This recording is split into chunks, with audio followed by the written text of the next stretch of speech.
You know, I learned something powerful while sitting in absolute silence for 3 days. I didn't plan it. I simply stopped talking. And in that silence, people began to reveal themselves. Some grew uncomfortable. Others respected the space. A few got angry. And then I realized something that changed my life forever. Your silence is not weakness. It is a mirror. And that mirror will show you exactly who in your life truly respects you and who has simply been tolerating you because you gave them what they wanted. Let me tell you something that nobody wants to hear, but everyone needs to understand. Most people don't respect you. They respect what you do for them. And until you learn to be silent, you'll never know the difference. I want to take you on a journey today. Not just an intellectual journey, but a journey into the deepest part of who you are. Because what I'm about to share with you has the power to completely transform every relationship in your life. Your friendships, your family dynamics, your workplace interactions, even the relationship you have with yourself. And it all begins with understanding one simple truth that most people will go their entire lives without discovering. Silence is the most powerful communication tool you will ever possess. Now, I need you to really hear me on this. When I say silence, I'm not talking about being quiet because you're shy. I'm not talking about biting your tongue because you're afraid of conflict. I'm talking about strategic, intentional, powerful silence. The kind of silence that comes from a place of self-knowledge, self-respect, and self-control. This is the silence that separates children from adults. This is the silence that separates people who are being used from people who are being valued. This is the silence that will reveal the true nature of every single person in your circle. You see, most of us have been trained since childhood to fill every gap with words. We've been taught that silence is awkward, that silence means something is wrong, that if we're not constantly explaining ourselves, defending ourselves, entertaining others, or filling the space with our voice, then we're somehow failing at connection. But that's a lie. That's a devastating lie that keeps you trapped in relationships where you're performing instead of being present, where you're auditioning for acceptance instead of expecting respect. Let me ask you something, and I want you to be honest with yourself. How many times have you walked away from a conversation feeling drained? How many times have you given advice that wasn't asked for simply because silence felt uncomfortable? How many times have you explained yourself to someone who had already made up their mind about you? How many times have you poured your energy, your words, your wisdom, your time into people who never once asked how you were doing? If you're nodding right now, then you already know what I'm talking about. You've been filling silence with your substance, and people have been taking that substance without ever giving you the one thing you deserve: respect. Here's what I discovered during those 3 days of silence. The people who truly loved me didn't need me to entertain them. They didn't need me to fix their problems. They didn't need me to fill their emotional gaps or validate their existence. They simply enjoyed my presence. They respected my space. They honored my silence. But there were others who became agitated, others who suddenly disappeared, others who sent messages dripping with manipulation, trying to pull me back into my role as their emotional supplier. And that's when I understood. Some people don't love you. They love what you do for them. And when you stop doing it, their true character emerges like darkness when the light goes out. Your silence will reveal who's addicted to your words and who's committed to your worth. Your silence will expose who sees you as a person and who sees you as a resource. Your silence will separate the authentic from the transactional. And yes, it will hurt, because you're going to discover that some people you thought were close to you were actually just close to your benefits. But that pain is necessary. That pain is productive. That pain is the price of freedom. Now let me go deeper. I want you to understand the mechanics of this. Why does silence have such revealing power? It's because silence creates space. And in that space, people have to confront themselves. When you're constantly talking, explaining, giving, doing, showing up, you're essentially doing the emotional work for both people in the relationship. You're carrying the conversation. You're creating the connection. You're generating the value. You're maintaining the bond. But when you become silent, all of that work stops, and suddenly the other person has to decide whether they're willing to do their part. Whether they're willing to reach out, not because they need something, but because they value someone. You. Think about it this way. Imagine you have a friend who only calls you when they have a problem. They never ask about your life. They never celebrate your wins. They never check on you during your difficult seasons. But the moment they're in crisis, your phone rings. Now, as long as you keep answering and keep giving, that pattern continues. But what happens when you don't answer?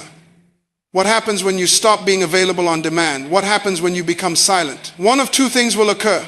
Either they'll become curious about you as a person and reach out with genuine care, or they'll become angry that their resource is no longer accessible and they'll disappear. Both outcomes are a gift.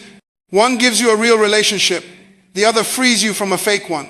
But here's where most people fail. They use silence as a weapon instead of as a tool. They go silent to punish, to manipulate, to make others feel guilty, to create drama. And that's not what I'm teaching you. That's emotional immaturity, wearing the costume of wisdom. True silence is not about control. It's about clarity. It's about creating the space to see what's real. It's about stepping back so the truth can step forward. It's about giving people the opportunity to show you who they are when you're not doing all the work. I remember a season in my life when I was pouring into everyone around me, teaching, counseling, encouraging, supporting. I was everyone's go-to person, and I felt good about it because I thought I was being valuable. I thought I was being loving. I thought I was fulfilling my purpose. But then I got sick.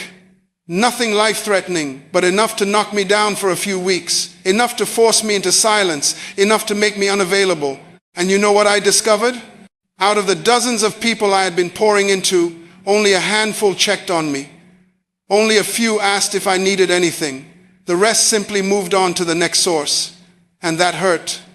It hurt deeply, but it also freed me. Because I realized I had been giving my best to people who saw me as a convenience, not as a person worthy of reciprocal care. That's when I learned this truth. Your silence doesn't push people away. It simply stops pulling them toward you. And the ones who stay, the ones who lean in, the ones who pursue the relationship even when you're not performing, those are your people. Those are the ones who respect you. Not because of what you do, but because of who you are. And once you know the difference, you can't unknow it. Once you see it, you can't unsee it.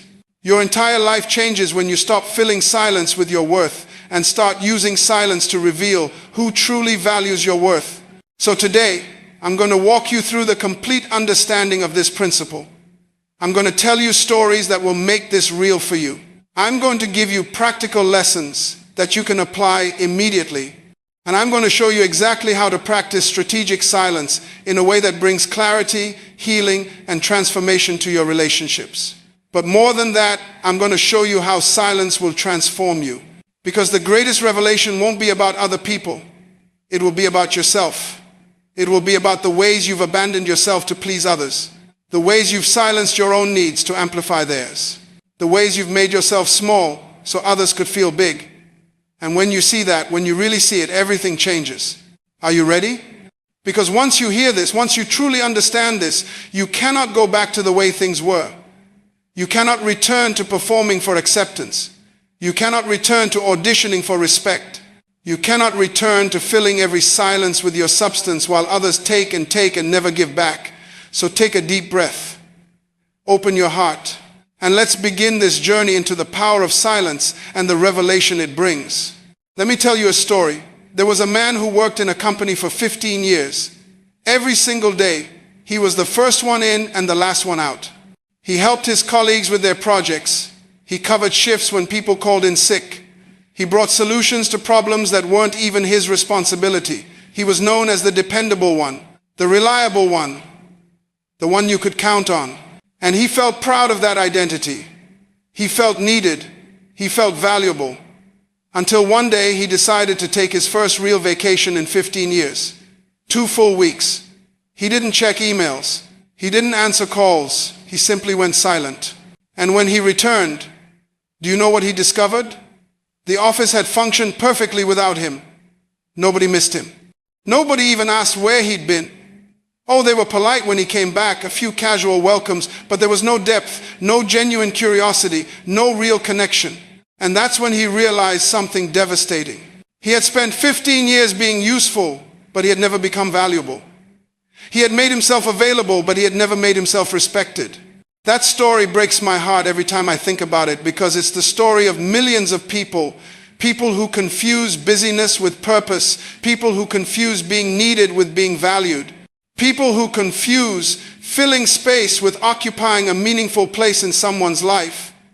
And the tragedy is that they never discover the truth until they go silent, until they stop performing, until they stop filling every gap with their presence, their words, their energy, their gifts. And when they finally do, when they finally step back, the silence reveals what was always true. They were never truly respected. They were simply useful.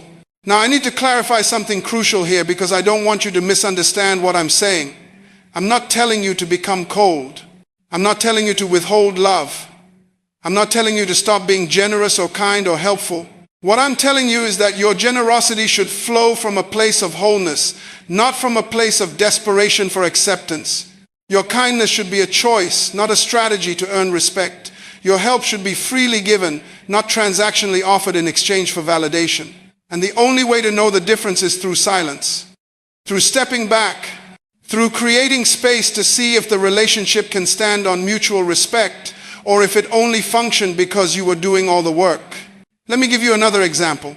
I knew a woman who was the peacemaker in her family.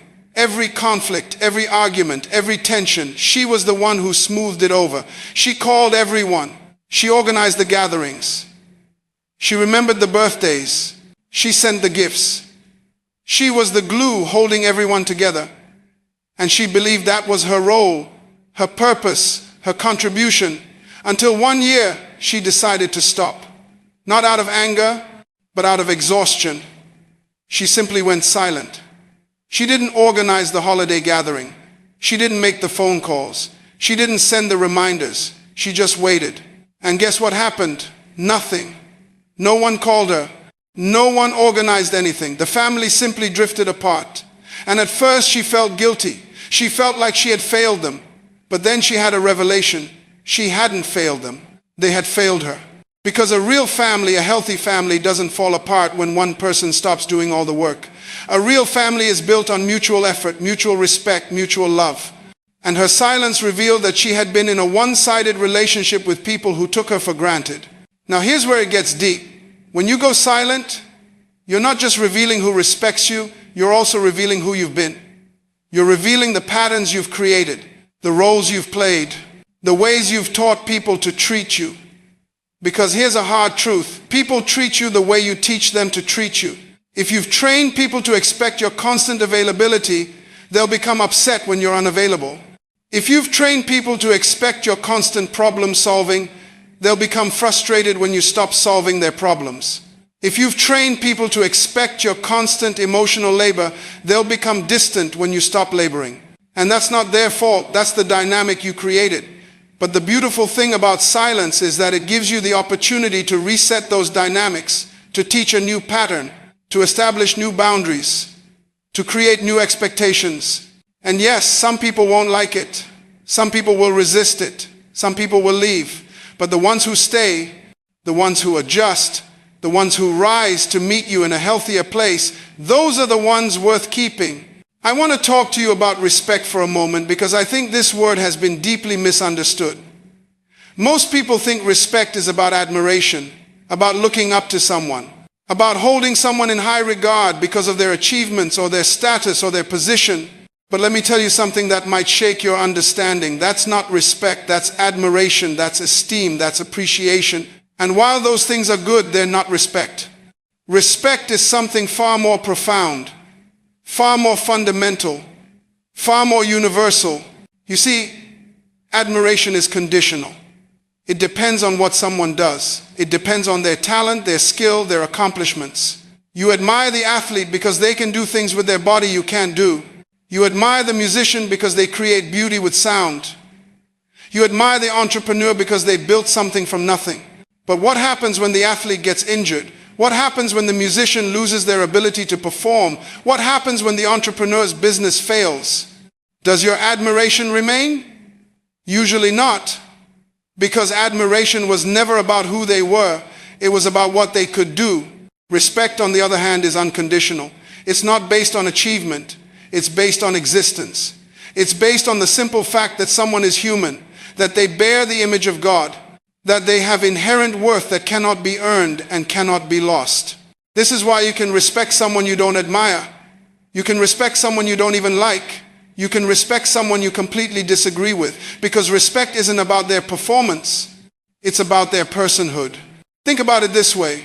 When you respect someone, you're not responding to what they've done. You're responding to what they are. You're acknowledging that they have value simply because they exist, that their thoughts matter, that their feelings matter, that their boundaries matter, that their dignity matters. This is why true leaders understand respect, while manipulators only understand admiration. The manipulator wants you to look up to them, to be impressed by them, to see them as superior. The true leader wants you to recognize your own worth while they recognize yours. The manipulator says, I'm important because of what I've accomplished. The true leader says, you're important because of who you are. Do you see the difference? One requires you to perform. The other requires you simply to be. And here's what's beautiful about this understanding. When you realize that respect is about inherent worth rather than earned admiration, everything changes. You start treating people differently. The janitor gets the same respect as the CEO. The child gets the same respect as the elder, because you understand that every human being carries the image of God within them. That image doesn't increase with bank accounts. It doesn't decrease with job titles. It's constant. It's sacred. It's non-negotiable. I remember walking through the streets of Nassau one morning, and I saw a street sweeper doing his work. Most people walked past him like he was invisible. But something in my spirit said, stop. So I walked up to him, looked him in the eye, and I said, sir, thank you for what you do. This city is beautiful because of your faithfulness. You should have seen his face. This man straightened his shoulders, his eyes filled with tears.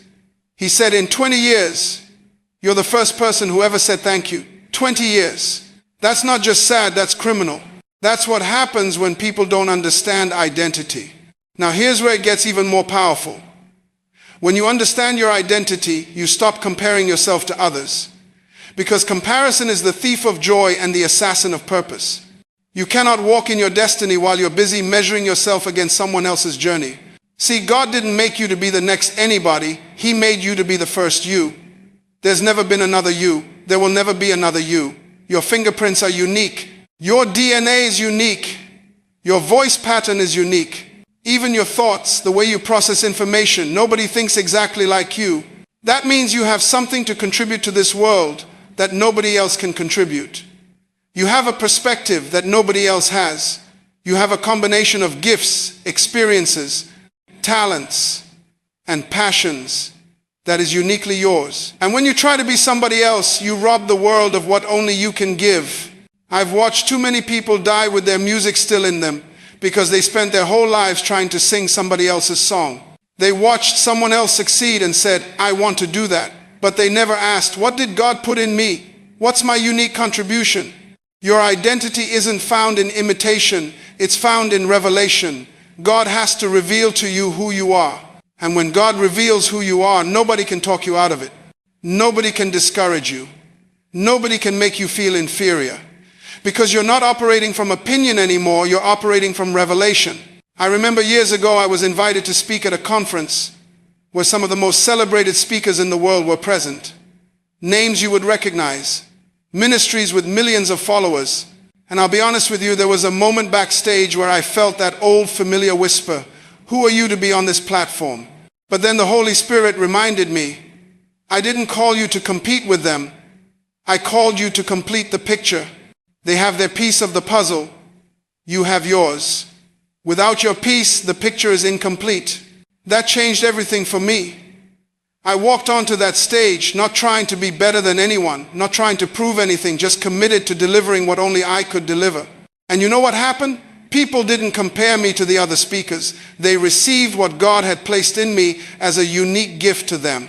That's what happens when you stop comparing and start contributing. See, comparison is the thief of joy, but it's also the killer of creativity. When you're constantly measuring yourself against others, you can't create. You can only copy. And copies are always inferior to originals. God is not interested in producing copies. He's interested in originals. He broke the mold after he made you. There will never be another you. That's not motivational talk, that's biological fact, that's spiritual truth, that's divine intention. The tragedy is that most people die with their uniqueness still locked inside them. They spend their whole lives trying to fit in when they were designed to stand out. Not stand out for attention, stand out for contribution. There's a difference. Standing out for attention is ego. Standing out for contribution is purpose. Your uniqueness is not for you, it's for the world. It's your gift to humanity. And when you withhold it because you're afraid of being different, you're robbing the world of something it desperately needs. Think about the people who changed your life.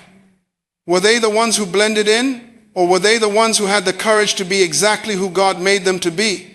Let me tell you something about the greatest leaders, the greatest influencers, the greatest world changers I've ever studied. Every single one of them had something in common. They stopped pretending. They stopped performing for the crowd. They stopped trying to be the person everyone expected them to be.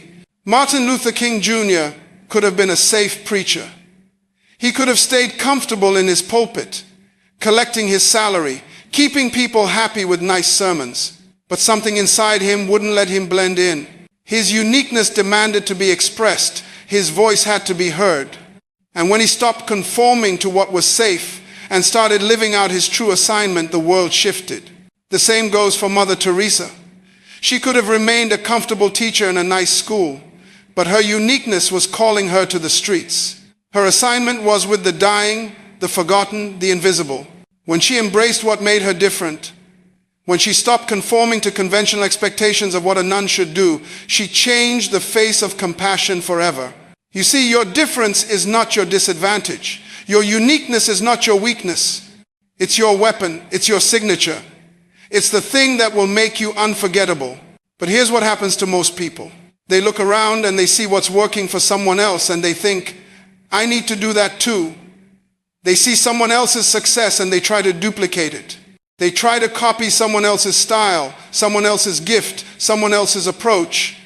And you know what happens? They become a cheap imitation instead of an original masterpiece. God doesn't need another copy. He needs the original you. The world doesn't need another version of someone who already exists. The world is waiting for the version of you that only you can be. I remember watching young preachers try to copy me early in my ministry. They would mimic my gestures, my phrases, my style, and I would tell them, stop trying to be me. Be the best you that you can be, because the world already has a Myles Munroe. What we need is you, fully expressed, fully alive, fully committed to your unique assignment. The tragedy I've witnessed in my travels around the world is not that people fail, it's that they succeed at things that don't matter. They climb ladders only to discover they were leaning against the wrong wall. They win races they were never meant to run. And at the end of their lives, they look back with a haunting question. Was that it? Was that all I was meant for? Let me tell you something that will change how you see your life. Your existence is not random. You are not an accident waiting for purpose to find you. You were created with intentionality.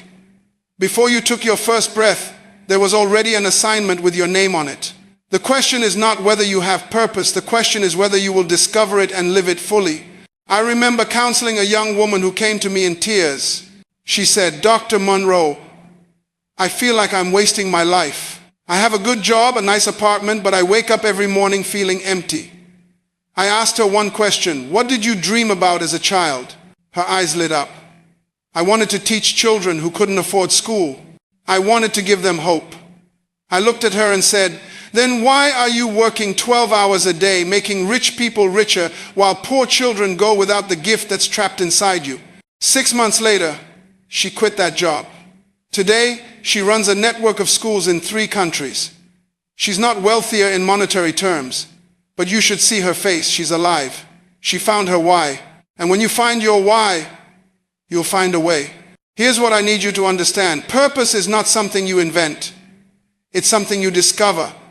It was placed in you before you were placed on earth. Your job is to excavate it, to dig through the layers of other people's expectations, societal pressure, and personal fears until you find that original blueprint. And when you find it, everything changes. Your energy shifts. Your priorities realign. What used to excite you suddenly feels hollow, and what you once overlooked becomes magnetic. That's not confusion, that's awakening. That's your spirit. recognizing its assignment. Now, let me address something crucial. Many of you are waiting for permission to step into your purpose. You're waiting for someone to validate your dream, to tell you it's okay to pursue what burns inside you. But here's the truth. The people whose permission you're seeking are often living unfulfilled lives themselves. They're projecting their fears onto your future. They call it being realistic, but it's really being restrictive. Let me tell you something about the crabs in the barrel. You've probably heard this story. When you catch crabs and put them in a barrel, you don't need a lid. You know why? Because the moment one crab tries to climb out, the others pull it back down. Not because they're evil, not because they hate the one trying to escape. They pull it down because if they can't get out, why should you? This is what happens in families, in communities, in circles of friends who've made peace with mediocrity. The moment you try to rise above the limitations they've accepted, they'll reach up and pull you back. They'll remind you of every time you failed. They'll list all the reasons why people like us don't do things like that. They'll weaponize your past mistakes as proof of your future impossibility. And here's what breaks my heart. Most people yield to this pressure. They climb back down into the barrel. They apologize for dreaming. They shrink themselves to fit into other people's limited vision of what's possible. They spend the rest of their lives wondering what if, because they chose approval over assignment. But let me ask you something. Would you take financial advice from someone who's broke? Would you ask someone who's never been married how to build a successful marriage? Would you let someone who's never written a book tell you that you can't write one? Then why are you letting people who've never pursued their purpose tell you that you can't pursue yours? The graveyard is full of approval seekers. People who had books in them but never wrote them because someone said they weren't smart enough. People who had businesses in them but never started them because someone said it was too risky. People who had inventions in them but never built them because someone said it wouldn't work. They died with their music still in them, and the world is poorer for it. You don't need permission to be who you were created to be. You need permission from only one source, the one who created you. And let me tell you, he already gave you that permission when he placed the dream inside you. You see, most people spend their entire lives waiting for someone to tell them it's okay to pursue their dreams. They wait for their parents' approval, their spouse's blessing, their friend's encouragement, their pastor's confirmation. And while all of those things are beautiful when they come, they are not required for you to begin. The approval you need is already written in your DNA. It's encoded in the very fact that you're breathing right now. God doesn't make mistakes. He doesn't create extras. He doesn't manufacture people just to fill up space on the planet. Every single person born has a distinct purpose, a unique assignment, a specific contribution that only they can make. Think about this. Before you were born, God already saw everything you would accomplish. He saw the lives you would touch, the problems you would solve, the innovations you would create, the love you would give. He saw all of it. And he said, yes, this is good. Let this person be born. That's your permission slip right there. You were approved before you arrived. But here's what happens. We get here and the world starts telling us a different story. Society starts imposing its limitations. Culture starts defining what's possible based on your background, your education, your economic status, your race, your gender, your age. And slowly, systematically, we begin to believe those lies more than we believe the truth God spoke over us. I want to challenge you today. Stop waiting for the world to validate what God has already ordained. Stop seeking permission from people who don't even understand their own purpose, let alone yours. Stop allowing the limitations of others' imaginations to become the boundaries of your destiny. You are not here by accident. You are here on assignment. And that assignment is waiting for you to accept it. It's waiting for you to say yes. It's waiting for you to stop making excuses and start making progress. Now, let me address something that might be running through your mind right now. You might be thinking, but Dr. Munroe, you don't understand my situation. You don't know what I've been through. You don't know the mistakes I've made. You're absolutely right. I don't know your specific story, but I know this. Your past does not disqualify you from your future. Your mistakes do not cancel your purpose. Your failures do not define your destiny. In fact, let me tell you something that might shock you. Sometimes your greatest failures are actually preparation for your greatest assignments. Peter denied Jesus 3 times.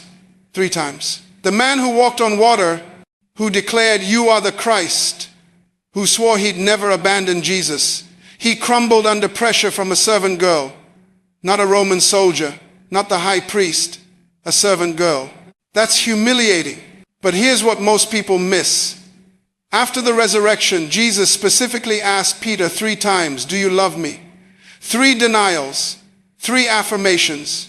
Jesus was giving him the opportunity to restore what he broke. And then Jesus said to him, "Feed my sheep." The assignment came after the failure, not in spite of it.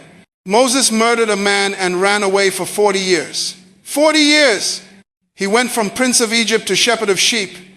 That's not upward mobility. That's rock bottom. But God met him at a burning bush in the middle of nowhere and said, "Now you're ready. Now I can use you to deliver my people." David committed adultery and murder. He abused his power in the worst way possible. But after genuine repentance, God still called him a man after my own heart. His greatest psalms were written after his greatest sins. Paul murdered Christians. He dragged families from their homes. He gave approval to Stephen's stoning. His hands were stained with blood. But Jesus met him on the Damascus road and said, "You're going to carry my name before the Gentiles." Do you see the pattern? God doesn't wait for perfect people. He transforms available people. Your mistakes have given you experience. Your failures have given you empathy. Your wounds have given you wisdom. The very things you're ashamed of, God wants to redeem them and use them as your greatest ministry. The question is not, have I failed? We all have. The question is, will I let my failure be the end of my story or the beginning of my redemption story? There are people who need to hear from someone who's been where they are. There are people who will never listen to someone who hasn't struggled. Your scars give you credibility. Your comeback gives others hope. So stop disqualifying yourself. Stop rehearsing your failures and start declaring your purpose. You see, the world doesn't need another critic. We have plenty of those. What the world desperately needs is a living testimony of redemption. And that's what you become when you refuse to stay down. I've watched people spend years preparing for their moment, and then when adversity hits, they act like they weren't trained for this. But think about it. Every setback you've survived has been part of your training. Every disappointment has developed your discernment. Every betrayal has taught you about character. Nothing has been wasted if you choose to extract the lesson. Let me tell you something powerful. Your setback is often God's setup for your greatest comeback. But here's the catch. You have to cooperate with the process. You can't cooperate with defeat and expect victory. You can't agree with failure and manifest success. Your words matter. Your thoughts matter. Your daily declarations matter.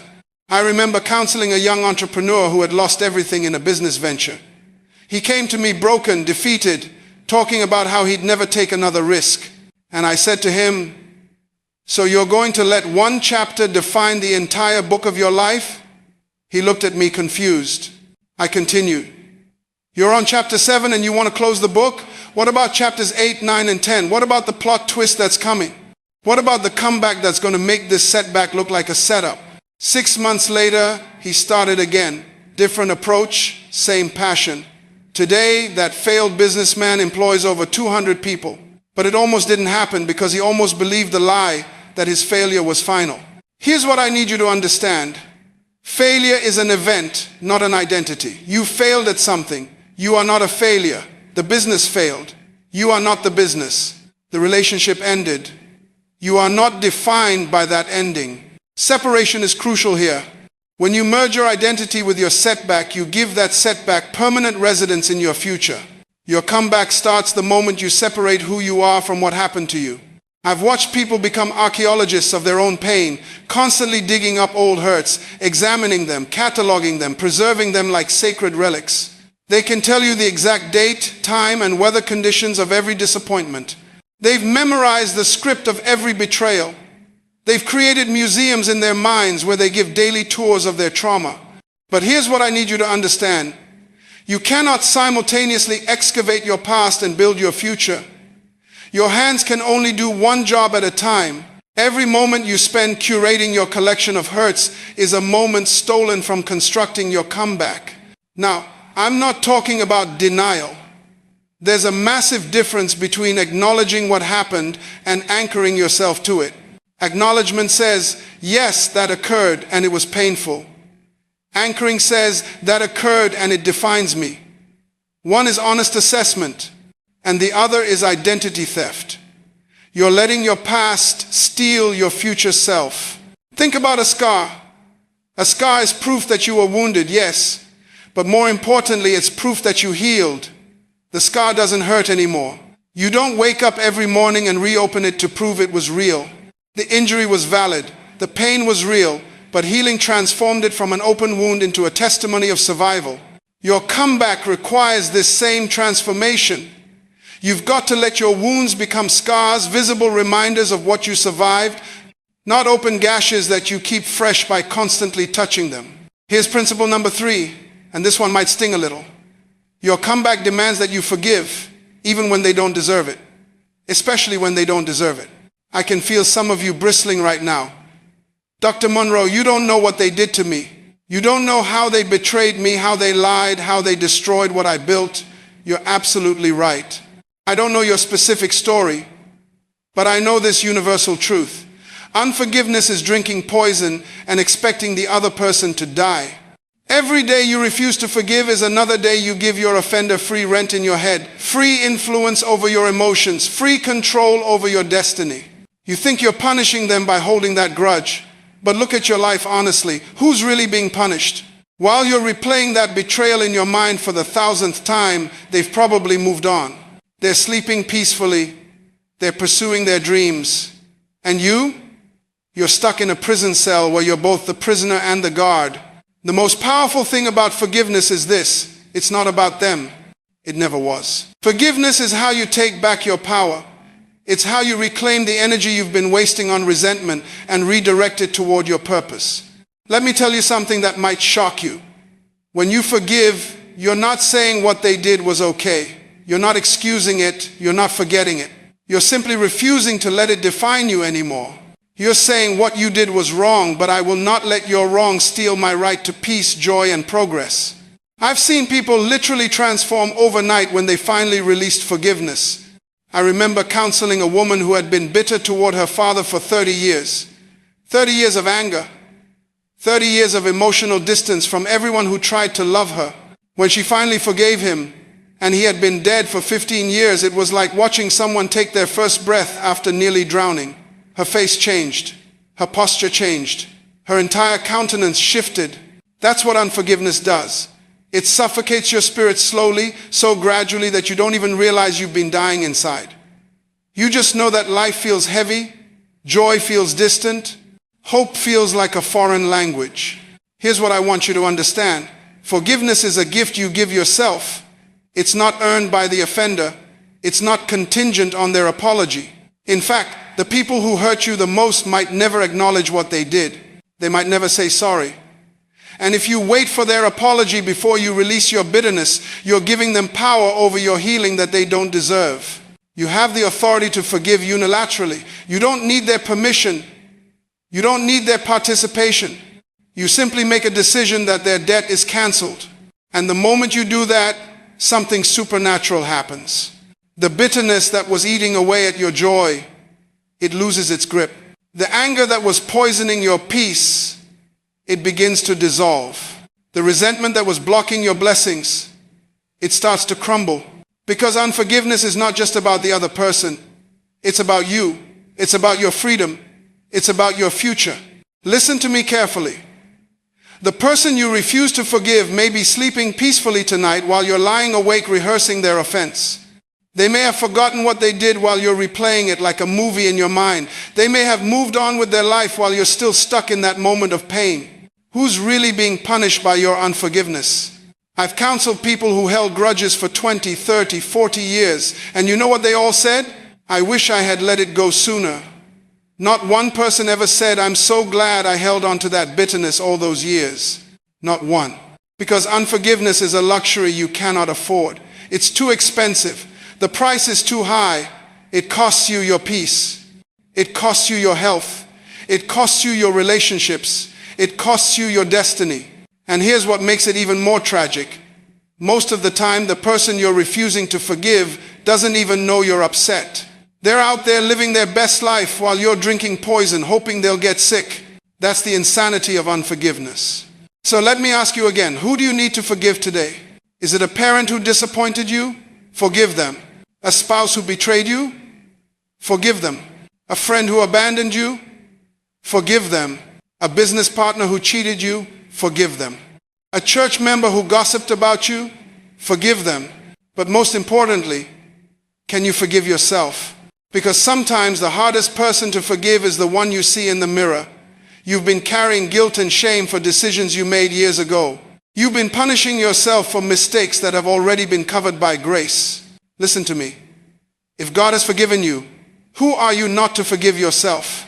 You cannot move forward while you're chained to your past. Your past does not define your future. I want you to understand that. The mistakes you made last year, 5 years ago, 10 years ago, they are lessons, not life sentences. God is not in the business of recycling your failures. He's in the business of creating new beginnings. When you hold on to guilt, when you replay your mistakes like an old broken record, you're actually insulting God's forgiveness. You're saying His grace isn't enough. You're saying the blood of Jesus wasn't sufficient.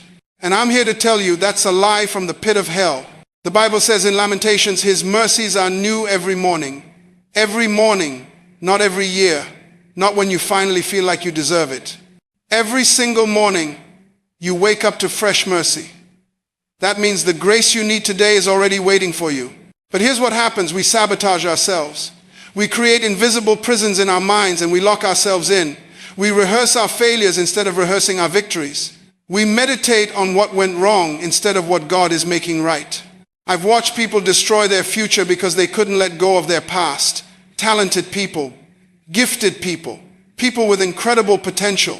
But they were so busy looking in the rearview mirror that they crashed their lives into trees that could have been avoided. You cannot drive forward looking backward. It's physically impossible. And it's spiritually impossible too. God is not behind you. He's ahead of you. He's already in your tomorrow, preparing things you cannot see. But if you're stuck in yesterday, you'll never reach the future He's designed. Here's what I want you to do right now. I want you to make a decision. Forgive yourself. Say it out loud if you have to. I forgive myself for the mistakes I've made. I receive God's mercy. I am not my past. I am becoming who God created me to be. That's not just positive thinking, that's spiritual warfare. You're taking authority over the lies that have been holding you captive. You're declaring that God's word is bigger than your mistakes. Now, here's where it gets revolutionary. When God forgives you, He doesn't just remove the sin. He restores your position. He doesn't leave you in the aftermath of your failure. He brings you back to the place of authority and purpose He designed for you. Think about Peter. After denying Jesus 3 times, he could have disqualified himself permanently. He could have said, I'm done. I failed at the most critical moment. I'm not apostle material. But Jesus didn't allow that narrative.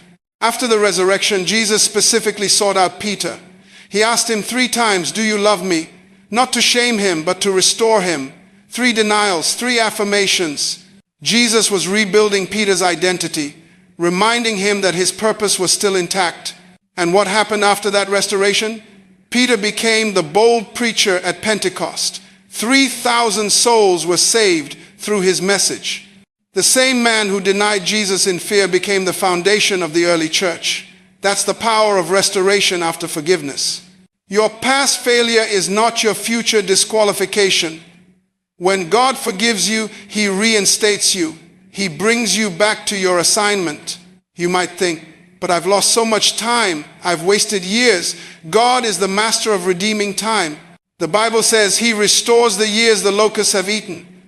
What the enemy stole through your disobedience, God can restore through your obedience. I've watched this happen in real time. I've seen people who spent decades in addiction come out and accomplish in 5 years what others couldn't do in 20. Why? Because when God restores, He accelerates. He makes up for lost time. He gives you supernatural momentum. But here's the condition. You must forgive yourself. You cannot walk in God's forgiveness while holding yourself hostage to your past. Now here's what makes this so powerful. When you forgive yourself, you're not just releasing yourself from guilt, you're releasing your future from the limitations of your past. Think about it. Every time you rehearse your failure, You're programming your mind to expect more failure. Every time you remind yourself of what you did wrong, you're creating a mental pathway that leads you back to that same place. But forgiveness rewrites the script. It says, that was then, this is now. It creates a new narrative where you're not defined by your worst moment, but by God's redemptive purpose. And let me tell you something that will blow your mind. God doesn't just forgive and move on. He actually uses your past to qualify you for your future. You see, the greatest ministers of healing are often those who've been broken. The most effective counselors are those who've walked through darkness. The most powerful testimonies come from the deepest pits. Your past mistake isn't just forgiven, it's being transformed into ministry. It's being converted into message. It's becoming your mission field. I know a man who was an alcoholic for 15 years, lost his family, lost his business, lost everything. But when God restored him, he didn't just get his life back. He started a recovery program that has saved thousands of men from the same destruction. His past became his pulpit. His pain became his platform. That's what forgiveness does. It doesn't erase your history, it reframes it. It doesn't delete your story, it gives it a redemptive arc. And suddenly, what the enemy meant to destroy you becomes the very thing God uses to deliver others. So stop running from your past, stop hiding it, stop being ashamed of it. Forgive yourself and watch God turn your testimony into someone else's survival manual. Your scars become signs of victory. Your wounds become windows of hope. And your failure becomes the foundation of your greatest success. This is the power of divine restoration. God doesn't just fix what's broken, He makes it better than it was before. Think about the caterpillar for a moment. When it enters the cocoon, something absolutely remarkable happens. Scientists have discovered that inside that cocoon, the caterpillar doesn't just grow wings and change a little bit. No. It literally dissolves. It turns into liquid. Everything that made it a caterpillar, its legs, its body, its very structure, breaks down completely. Now, if you open that cocoon halfway through the process, you wouldn't see a caterpillar and you wouldn't see a butterfly. You'd see what looks like complete chaos. You'd see soup. You'd see what appears to be total destruction. But here's what's powerful. Hidden within that liquid are special cells called imaginal cells. And these cells carry the blueprint for the butterfly. They know what the caterpillar is supposed to become. And while everything else is breaking down, these cells are building something entirely new, something that can fly, something that was always inside the caterpillar, but couldn't be revealed until the caterpillar was willing to go through the process of complete transformation. You see where I'm going with this? Your breakdown isn't your ending, it's your metamorphosis. What feels like you're falling apart, you're actually being reconstructed according to your original design. The pressure you're under isn't destroying you, it's dissolving the false version of you so the real you can emerge. And here's what the enemy doesn't want you to know. You can't become who you were meant to be without going through what you're going through. The butterfly cannot exist without the cocoon. The gold cannot be purified without the fire. The diamond cannot form without the pressure. You're not in this difficulty by accident. You're in a divine process. And every moment of pressure is creating something in you that comfort never could. It's developing character. It's building faith. It's strengthening your spirit. It's preparing you for a dimension of purpose that requires the version of you that's being formed right now, not the version of you that existed before the pressure started. You see, God isn't just interested in what you can do. He's interested in who you can become. And those two things require completely different processes. What you can do is often about skills, abilities, talents, things that can be trained, refined, improved through practice and repetition. But who you become, that's about character. That's about integrity. That's about spiritual maturity. That's about the internal transformation that can only happen when everything external is stripped away. And here's what most people miss. God will never promote you beyond your character. Never. He might give you a gift, a talent, an anointing that operates at a high level. But your gift will only take you where your character can keep you. I've watched people with extraordinary gifts lose everything because their character couldn't sustain what their gift attracted. I've seen individuals with phenomenal talents destroy their own destiny because the internal development didn't match the external opportunity. That's why the wilderness isn't a waste. That's why the waiting isn't pointless. That's why the pressure you're feeling right now isn't punishment, it's preparation. God is developing the character infrastructure that can support the weight of your calling. Think about a building. Before you ever see the beautiful structure rising into the sky, there's months of work happening underground. Foundation, reinforcement, systems you'll never see but everything depends on. If a contractor tried to rush that process, tried to skip the foundation and go straight to the visible structure, the building wouldn't stand. Your life is the same way. Right now, God is doing foundational work. He's installing systems of integrity. He's reinforcing your character. He's testing the strength of your commitment when nobody's watching, when nobody's applauding, when there's no immediate reward, because He knows what's coming. He sees the platform He's preparing for you, the influence you'll carry, the lives that will depend on the decisions you make. And He loves you too much to put you in that position before you're ready to handle it with wisdom and humility. So when you feel like you're being tested, understand you are, but not in the way you think. It's not a test to see if you're good enough. It's a test that's making you strong enough. There's a difference. God doesn't test to expose your flaws. He tests to expand your capacity. He's not trying to embarrass you. He's trying to enlarge you. Every season of pressure is preparing room inside you for the weight of what He's about to release. And here's what you need to understand about that enlargement. It's painful. Nobody grows in their comfort zone. You don't develop muscle while you're resting. You develop it under resistance. The weight tears the fiber, and when it heals, it comes back stronger. That's exactly what God is doing in your life right now. He's allowing enough resistance to tear what's weak so it can heal into something powerful. That's why you can't keep running from difficult seasons. That's why you can't keep praying for ease when God is offering you expansion. You say, God, make it easier. He says, no, I'm making you stronger. You say, God, remove the pressure. He says, no, I'm increasing your capacity. Because the truth is, you cannot carry tomorrow's anointing in yesterday's character. You cannot steward next level influence with this level integrity. God has to build something in you before He can release something through you.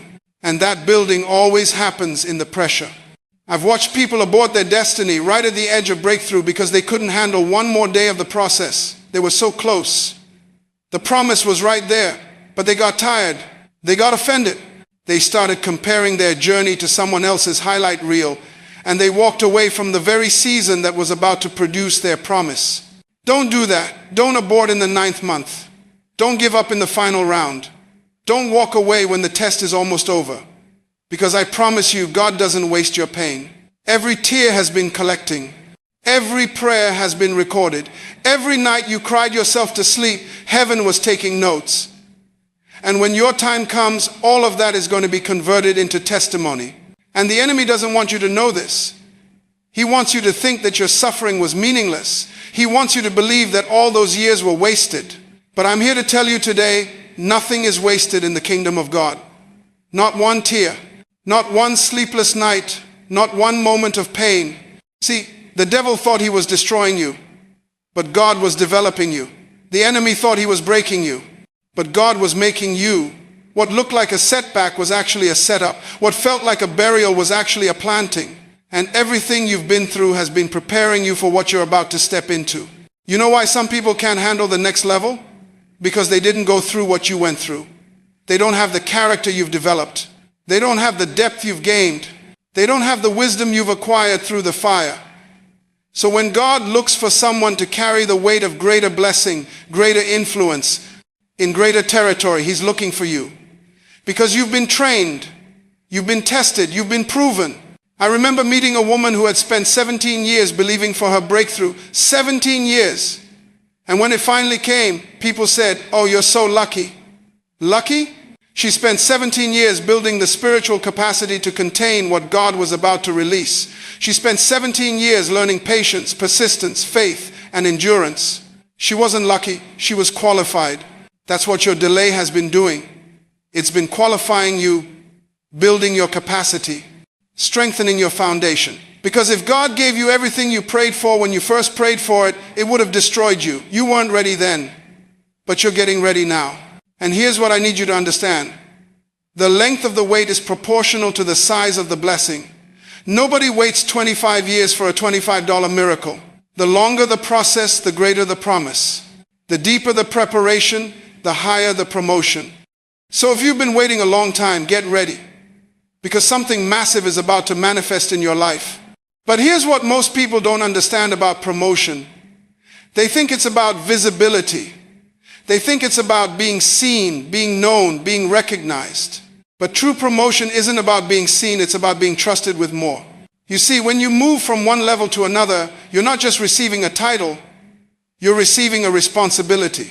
You're receiving an assignment that requires everything you learned in the preparation phase. And this is why many people fail after promotion. They get the position they prayed for and they crumble because they wanted the platform, but they didn't want the process. They wanted the crown, but they didn't want the crucible. I've watched ministries collapse after expansion. I've seen businesses fail after funding. I've witnessed marriages crumble after the wedding. Why? Because promotion revealed what preparation didn't develop. Listen to me carefully. Your promotion will expose everything your preparation didn't cover. If you're insecure, promotion will magnify it. If you're undisciplined, promotion will reveal it. If you're unprepared, promotion will destroy you. That's why God is so patient with your process. He's not withholding blessing, He's withholding destruction. He loves you too much to promote you into a position that will crush you. Think about it. Would you give a 16-year-old the keys to a Formula One race car? Would you hand a toddler a chainsaw? Would you put someone who's never managed $1 in charge of $1 million? Of course not. That's not punishment, that's protection. Your delay is not denial.